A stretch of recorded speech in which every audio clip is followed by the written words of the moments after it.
This is Jon Daly from the EP Boulevard Pawn Shop here in Memphis, Tennessee. Of course, you're not seeing me, you are seeing Lowell Hays. Lowell is a very famous name in the Elvis community as the jeweler for Elvis.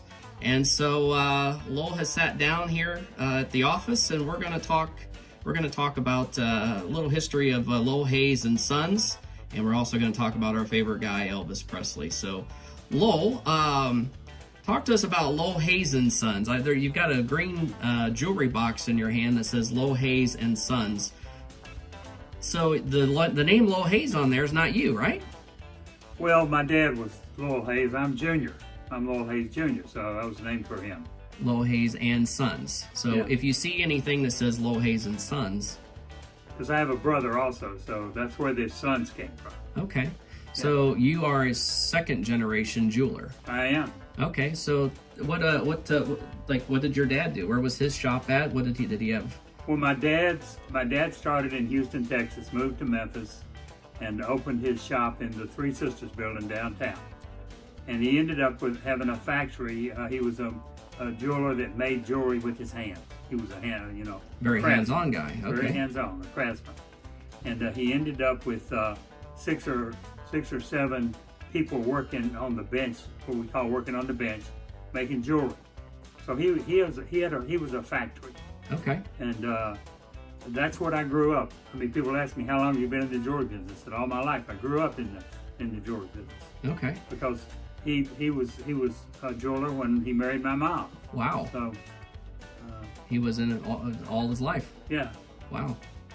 Yeah, the green box is Pretty cool. I haven't seen one of these in a long time. This is one of my original boxes.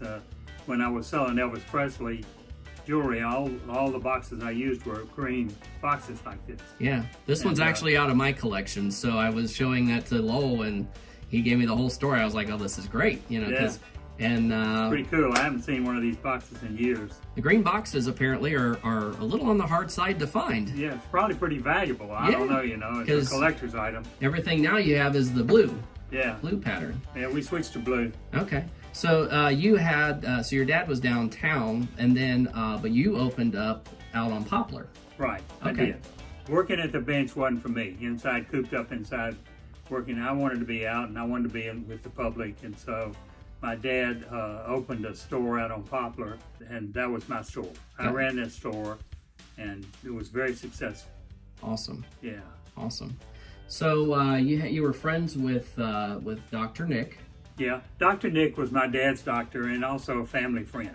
Okay. So Dr. Nick called, actually right after Dr. Nick started servicing Elvis, taking care of Elvis, he was invited to Vegas.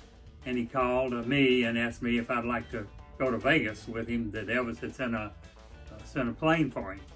And so I said, yeah, I mean, my father said you should probably do that, go meet Elvis and get to know him. So we went to Vegas together, and it was a great time. I spent a lot of time getting to know Elvis up in his suite at the International Hotel, and just got to know him. And that was in, I'm pretty sure that was in February.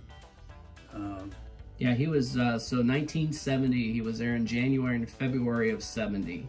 Yeah. And then in August, they did the summer festival, and they filmed That's the Way It Is. Yeah. And then the next Christmas, Elvis called me in the middle of the night, called me and wanted to know if I could come to the Memphian Theater and bring a few pieces of jewelry. He hadn't done any Christmas shopping. I mean, it's Christmas Eve, right? And he hadn't done any Christmas shopping. So, it's typical of a man, right? Right. So I went by the store and picked up a few pieces that I thought, well, maybe Elvis will like, because I hadn't sold him any at that time, really. And he bought 3 pieces from me. Okay. And, it's a funny story. I'll tell it. I've told it before, and people find it hard to believe, but I walked into the Memphian Theater, and as soon as I walked in, they told him I was here, and he got up, and we went back to the men's room, and he folded down the toilet seat and sat down on the toilet seat and said, "Set your briefcase on my lap," and I did, and he bought the jewelry out of my briefcase sitting on the toilet in the men's room in the Memphian Theater. That was probably a first for you. That was the very first for me. And we've laughed, Elvis and I laughed about it a lot after that several times. But yeah, it was great. Just proof that if you have the jewelry and Elvis is ready to buy, it doesn't matter where it's at. That's right. Wow. That's exactly right. So was there ever a time that you were hanging out with him and he wanted to buy jewelry and you didn't have anything with you? Oh yeah, that happened early on. There was a football game in Memphis back when we had a pro team, and after the game, during the game, he had kind of found one of the hostesses that he kind of liked and had invited her to go for a ride on his airplane with him. And we went for a ride, all right. We went to Palm Springs, California that night, not having any idea where I was going.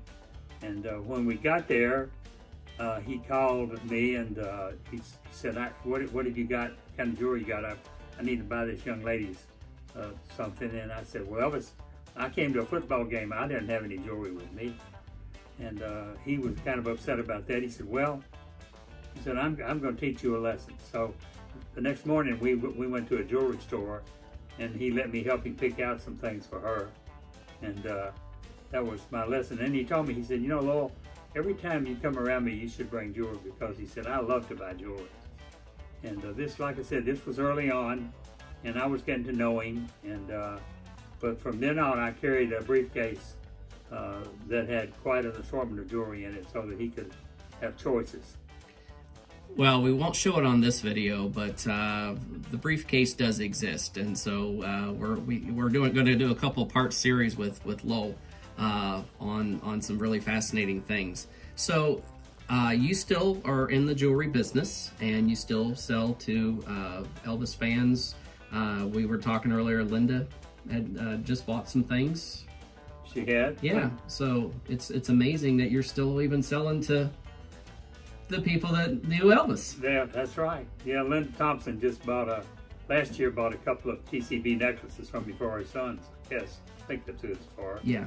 So, I saw the post that she did online with them. Yeah. So how are Elvis fans, if they want to buy something from you, what's your website that they can go on to and purchase the ElvisJeweler.com. ElvisJeweler.com. Now there is an Elvis Jewelry website that people confuse with mine.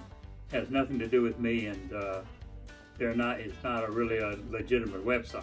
They're not a licensed website. Okay. But I'm Elvis Jeweler, Jeweler. Okay. And we'll put that up on this video. So if anyone's looking for a nice piece of jewelry, because Christmas is coming, you can go to ElvisJeweler.com. So this is part one with Lowell Hays. Lowell, we appreciate this. And be sure to like and subscribe for the future videos.